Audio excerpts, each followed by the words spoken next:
Oh shit. Yeah. Welcome to the Real Fisherman Show, everybody. Tonight we're gonna talk about all kinds of stuff. I've been thinking lately about making a video on plankton, trying to get a little scientific. When I catch fish, I like to know why I caught fish. Don't you, Wes? Yeah. Yeah, you catch a good fish, it makes you wonder, like, why was that fish there? Why were those? If you catch, if you come across a big school of fish, why are these fish here? I hate to come across a fish, and especially a school of fish, and can't get on the bite. That's a whole lot more upsetting than not finding them at all. Yes, and I like to try to figure out why that is as well. And I think that it has a lot to do with stuff we can't see, like plankton. Yeah. If you think about it this way, this is a weird way to think about it, but you have water that comes through a reservoir. Like you live down on the Savannah chain. I live on the Catawba chain, and our reservoirs are dammed. So when they release water from the upper dam, that is new water that's coming into the reservoir. And by the time it gets down to the lower dam, it's the oldest water in the reservoir, oldest water in the lake. And it seems like as it's coming down the reservoir, as they run water, especially if you have a small lake that really doesn't have time to stratify, Yeah. and it's constantly having water ran through it, it looks like it would wash any plankton down toward the lower dam. But I don't know, that suspended catfish bite and suspended hybrid bite down at the dam on our reservoirs, I think it has a lot to do with the concentration of plankton down there. And I bet that depending on how much water they're flowing through the dams has a lot to do with that bite, whether those fish are schooled up or if they're scattered. I think like the fish were schooled up on Norman not too long ago, and I think they're scattered now from what I'm hearing. And just because you've got cold water and clear water don't make that good water. A lot of people think just because water is cold, it's got oxygen in it, and that is not true. Yes, so exactly. Yeah, not enough dissolved oxygen down there in that hypolemon. If you have stratified water, like if they're pulling water from the lake above, they're pulling that water down from the hypolemon, so it's really, really cold water. But it's not, it's very nutrient rich water as well, but it's not necessarily oxygenated. It doesn't have that dissolved oxygen. But as that water gets pulled through that dam, it's mixing and churning, and it starts to get dissolved oxygen in it. But that's why those fish like to hang out in that metalemon, that thermocline, because it's not as cold as that bottom layer, but it's a lot cooler than the top layer. They're kind of finding that happy medium where there's enough dissolved oxygen, the water temps where they like it. I don't know. I think it's interesting I want to start to look at plankton and the role plankton plays in our fishing. You have all types of plankton, zooplankton, and you have phytoplankton, and then you have what's the difference in zooplankton and phytoplankton? Well, zooplankton feeds on phytoplankton.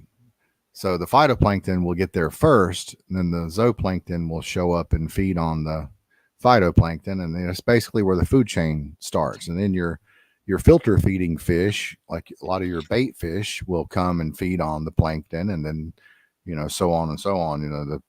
The game fish come and feed on the fish that are feeding on the plankton. But I think sometimes when they flow a lot of water through a reservoir, all of the old sayings, fish the windward side, fish the windblown bank for bass, fish eddies, current breaks for fish, for stripers or whatever it is you're fishing for. If there's a lot of current, try to find you some current breaks. Well, I think when they're pushing water through a reservoir, I'm not saying that this is the sole reason that those places are good to fish, but I think that those current breaks and those areas that form eddies trap plankton. And I think that's one of the reasons why those areas are good places to fish, is because it's trapping that plankton there and starting that food chain. Just same with a windward, a windblown bank. It's blowing. Everybody says it's blowing the bait. It's not blowing the bait. It's blowing the plankton. Yeah, leave her alone. I'm sorry, JR. It's okay. One day she's gonna bite his ass. She's gonna get him on one of them big ass ears and just light his ass up. Leave her alone. Come here, Copper. But anyway, and it's like, the hybrids and the stripers, they have an instinct to go with the flow anyway. Yeah, they go with current.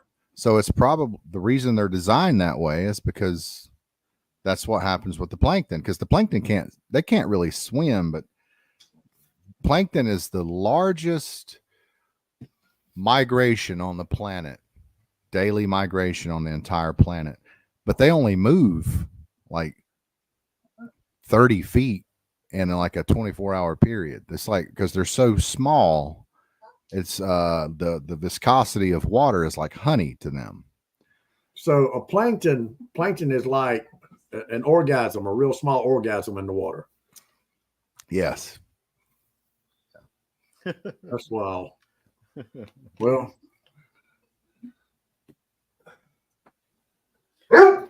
Copper, stop. We're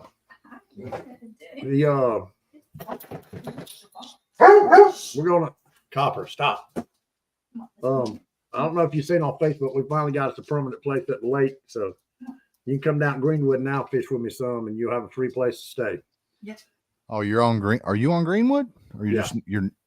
I thought you were on a different lake. We were going to be on Kiwi, but all those rules and regulations that lady had, and you can't. I thought you were on like another lake, like a smaller lake.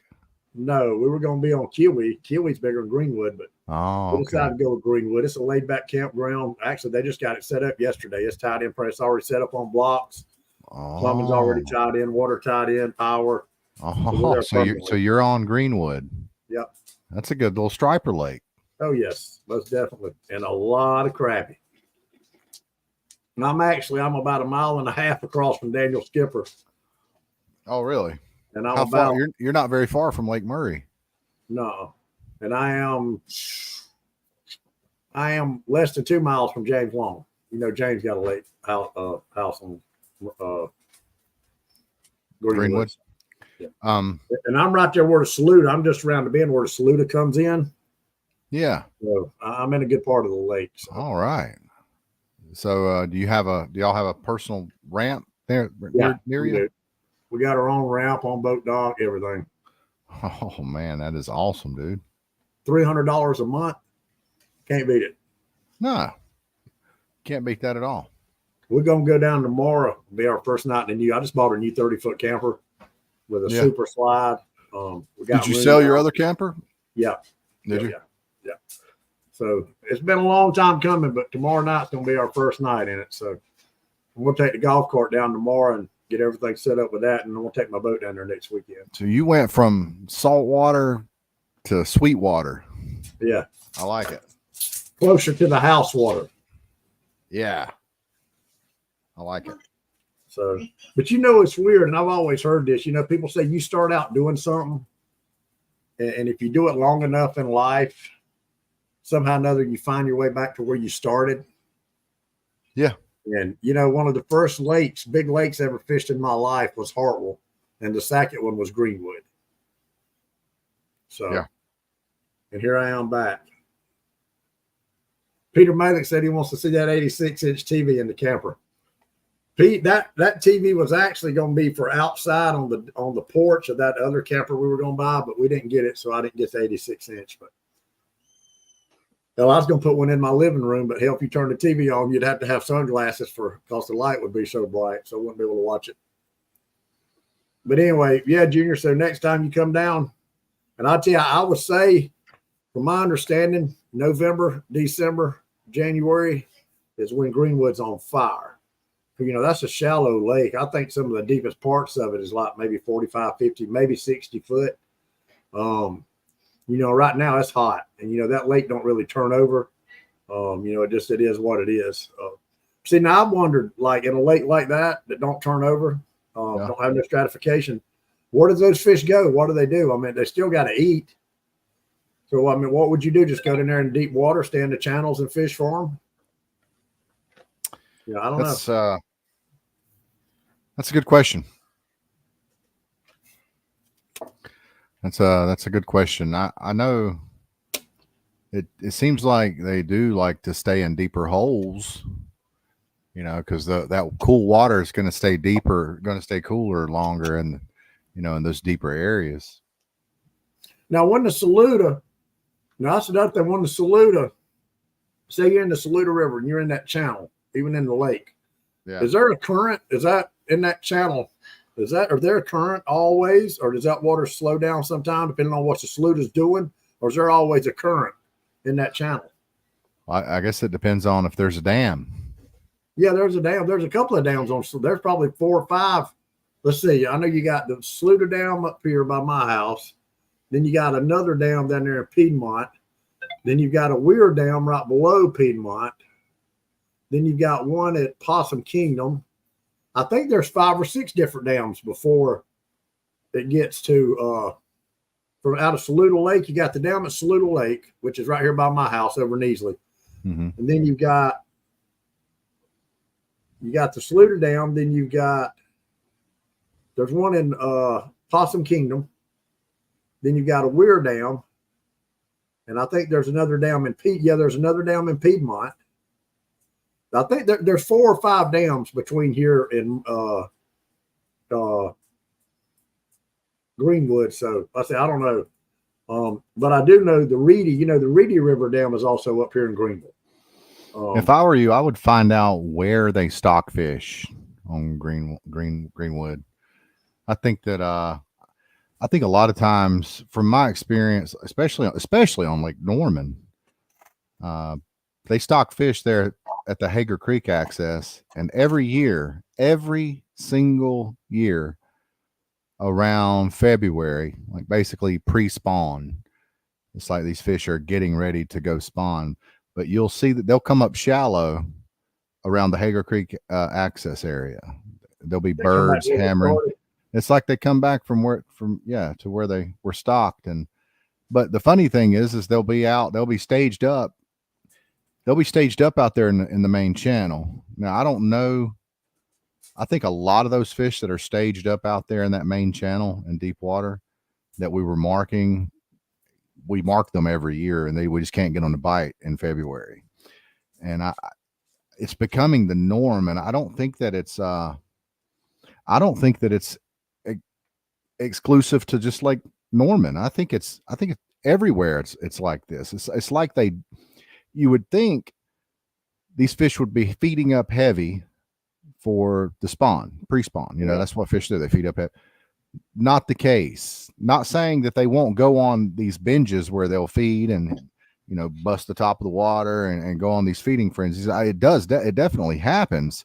But I think for the most part, these fish are pretty much dormant. I think that they're in that transition area stage where they're kind of schooling up, getting ready to make that run, and they're just not interested in eating for whatever reason. Yeah, I don't know. Well, I got a whole new lake I got to learn, so it'll be fun. Mm-hmm. I've never fished Greenwood. It's right there beside Murray, right? Yeah. I think Greenwood is kind of like which we don't have 1,000 people watching the show, so I'm not giving no secrets away. But I think Greenwood is still kind of like a hidden gem in South Carolina. There's every now and then acre for acre, I'd say it's better than Hartwell. Hartwell's of course a whole lot bigger, but the fish is being caught there, and the crappie, a lot of large. They have a lot of largemouth tournaments on Greenwood. Greenwood's still a great fishery. Yeah, I mean, always has been. I wonder if it's got big catfish. It's got very big catfish. Does it?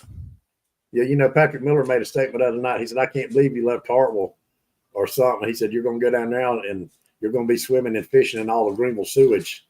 And I was like, well, I'd rather fish and swim in sewage than I had a fucking infested PCB lake like Hartwell is, because Hartwell was infested with PCBs 40 years ago, and they still got fish advisories up. So yeah, and all that water that goes down there is treated. They're just not dumping. Our sewage just don't run down in the. Yeah, that's right. I mean, every lake and river we have around here, they're all polluted. I mean, even when you go up to the mountains and like the French Broad River, polluted as hell. And then you got to look at Murray. What feeds Murray? What rivers feed Murray? Saluda. Exactly. Yeah. So yeah, they're all polluted. I mean, you just have to. To a certain extent, they are. It is what it is. I mean, I think that they're safe to swim in, and obviously they're safe to fish. But as far as like eating the fish, who wants to eat fish out of a nasty river anyway? Yeah. Well, it's kind of like, say, for instance, Hartwell. You just don't and people may not think about this. You've got thousands and thousands of people a year that's pissing in the water, thousands of people that take a shit in the water. Then you've got right there around Portland, those people are dumping their sewage in the lake.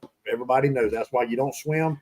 That's a good fishing spot. Everybody knows if you want to find a good fishing spot, go to the wastewater treatment plant on the lake, and there's going to be a lot of bait and stuff there because all the nutrients that are getting dumped out from the treated wastewater. Yeah. So, as long as you're not drinking it, I think you'd be fine. We've got a place that's I want to say it's right below Table Rock, and it's not Table Rock, but there's a lake up there. It's a reservoir, and that's where actually Griffin County gets its water from, or a lot of its water from. And that lake is fenced up. And last I heard, they had razor wire around it. Nobody, there's fish in it, but there's nothing. Nobody's allowed in that lake. You can't get around the water no more. But then, like I said, you take a lake like Hartwell, you got the people pissing, you got people shitting in it. Then you got the marinas down there. All those houseboats are dumping their sewage in it. Then you've got boats running on it, boat exhaust. I mean, people, it's nasty. All these lakes are nasty. So I guess you just got to pick the lesser evil. Yeah. Yeah. Let's get Dieter Milhorn on here. Send him an invite. I can't let me send invites no more for some reason. Let's see. Copy, messenger. Let me try it here.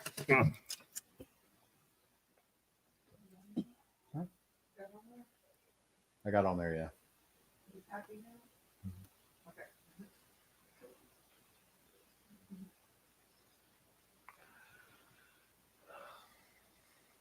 No, it says an error occurred. Please try again later. All right, I'll send him one. All right.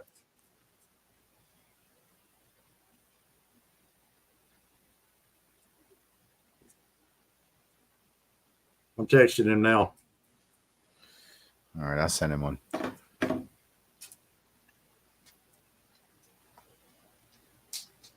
What's up, Benji? Benji, when you gonna come get that prop? Hell, I could have done had that thing sold on Marketplace. You keep telling me you come and you want to try it, and I ain't seen your ass yet.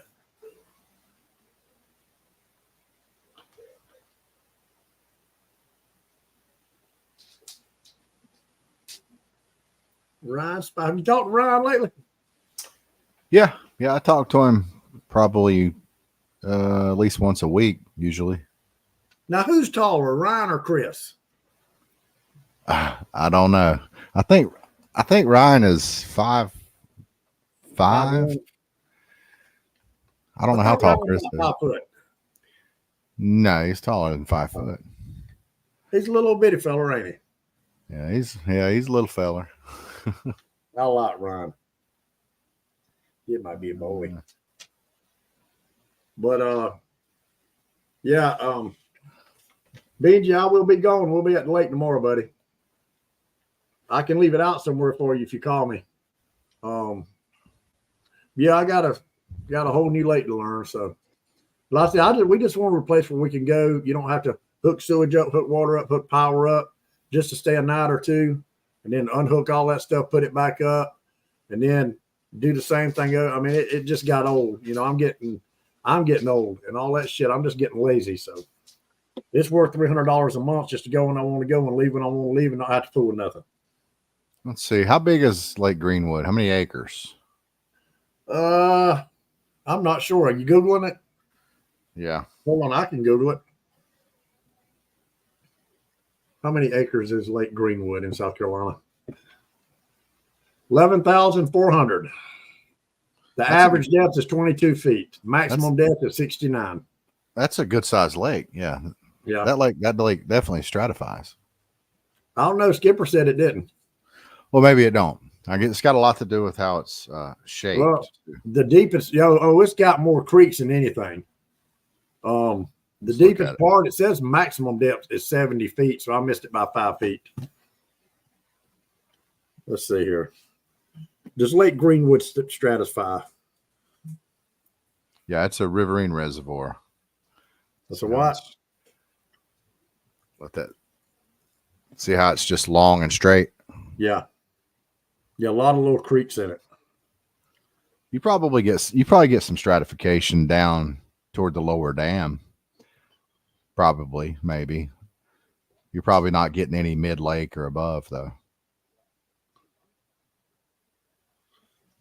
It says it's a development and application towards issues of phosphorus loading, algal, ALGAL, algal dynamics, and oxygen depletion, whatever that means.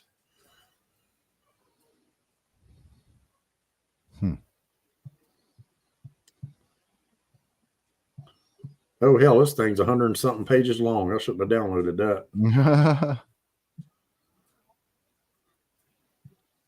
The Saluda River and the Reedy River, and actually, I didn't know this, Raven Creek also feeds Greenwood. Is that what that creek is up at the top? Yeah. There.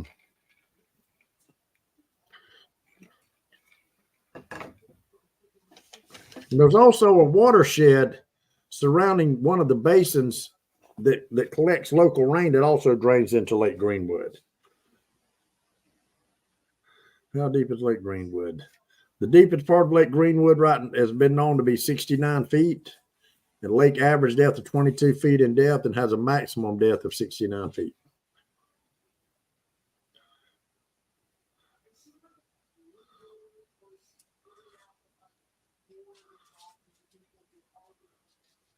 What? Oh, hey, JR, you remember what I was talking about that grass up there in the river where me and you were fishing at 61? Where at? You remember where me and you were fishing last up there at 61? In Tennessee? In Tennessee, yeah. We're talking about how the grass was growing, the weed. Yeah. It said Greenwood is often referred to as the blue-green algae. Cyanobacteria are not true algae, but are capable of excessive growth through photosynthesis. Yeah. And whatever that is, it blooms and are usually a bright green, but can also appear as spilled paint, pea soup, or having a thick coating of matte on the surface. That's where Greenwood got its name. Oh, wow. Yeah, Greenwood stratifies. Oh, okay. Well, you got here. You got the buzzard's roost down too. Let's see, where's this at? Oh.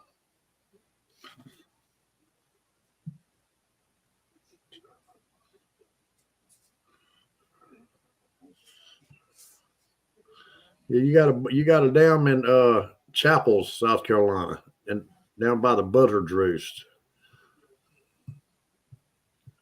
How is the development on that lake?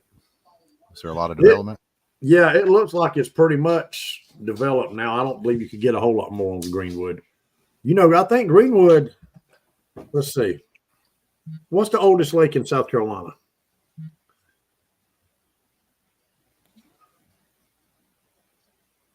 Damn, I didn't know that. Wateree, Wiley, Moultrie, and then Greenwood. Says Lake Wateree is the oldest lake in Greenwood. Was created, in South Carolina, was dammed up in 1919. Wow. We're damming up the Wateree River. Yeah, Lake Wiley that lower dam on Wiley is in bad shape. It's you could tell it was But built no, probably wait a minute. in They the did this 20s. backwards. Watery was 1919. Wiley's 1904. And Lake Moultrie was the 1940s. Let's see. What year was Greenwood impounded?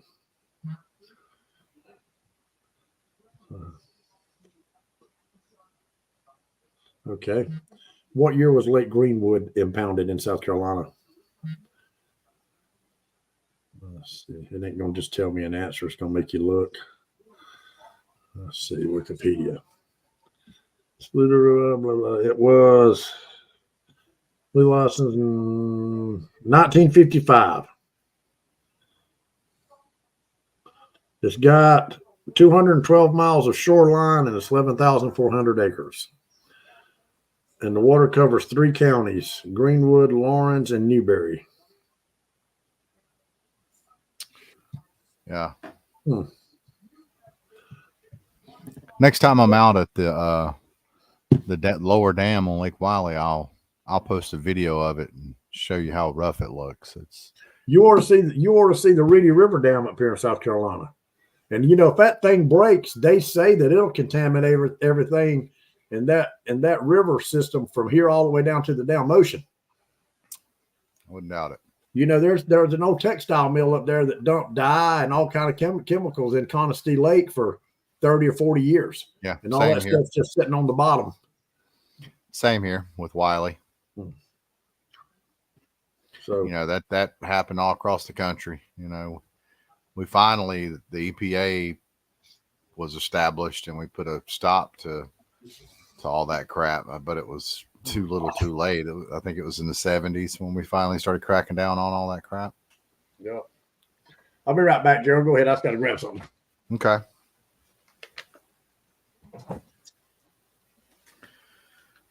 I'd like to find out what its strong suit is as far as catfish. Like, would you want to go target some flatheads? You know, does it have some good cover? Might be a big flathead in there, some big blues. JR, I'll make you a deal. Can you hear me? Yeah. You want to come to Greenwood one weekend and stay? We'll go flathead catfishing or just catfishing, period. Okay. You got your boat down there, right? I do. Well, it's not down there now. It'll be down there next weekend. I'm taking my golf cart stuff down this weekend. And Lori's not good at pulling stuff, so we'll take the boat next weekend. Yeah. Cool deal, man. Well, Hey, won't you come down next weekend? You doing anything this weekend? I might do it. I gotta work this weekend. Look, you can't do it then. Yeah, I mean, I'll definitely be coming down. Definitely, for sure. Oh, dude, I got my 30-inch Blackstone grill. We'll try to get it together tomorrow when we get down there so we can cook out tomorrow night. And I got my regular gas grill. Heck yeah. It's going to be cool to have a place to stay and don't have to set up nothing, just go. Mm-hmm. So we're looking forward to it. All right, Wes. Well, we really didn't have a lot to talk about tonight. No, we didn't. We can't get anybody on here, so. I was showing 8 viewers at one time. You want to go ahead and call it, brother? I think you do. Yeah. Yeah, hell, it ain't no good. All the time people really watch us, you know what happens, don't you? What? We get in an argument. You get upset. I get upset. Pete starts talking shit or something. And then people start calling everybody, get on the show, get on the show. That's a drama show tonight. Yeah. And it'll go from 10 viewers to 20. Yeah. So. All right. Well, good night, everybody. Thanks. I want to shout out to our loyal listeners, viewers for hanging out with us. Jordan, Benji, Pete. Good night, everybody. See you next week, Wes. All right, buddy. Bye.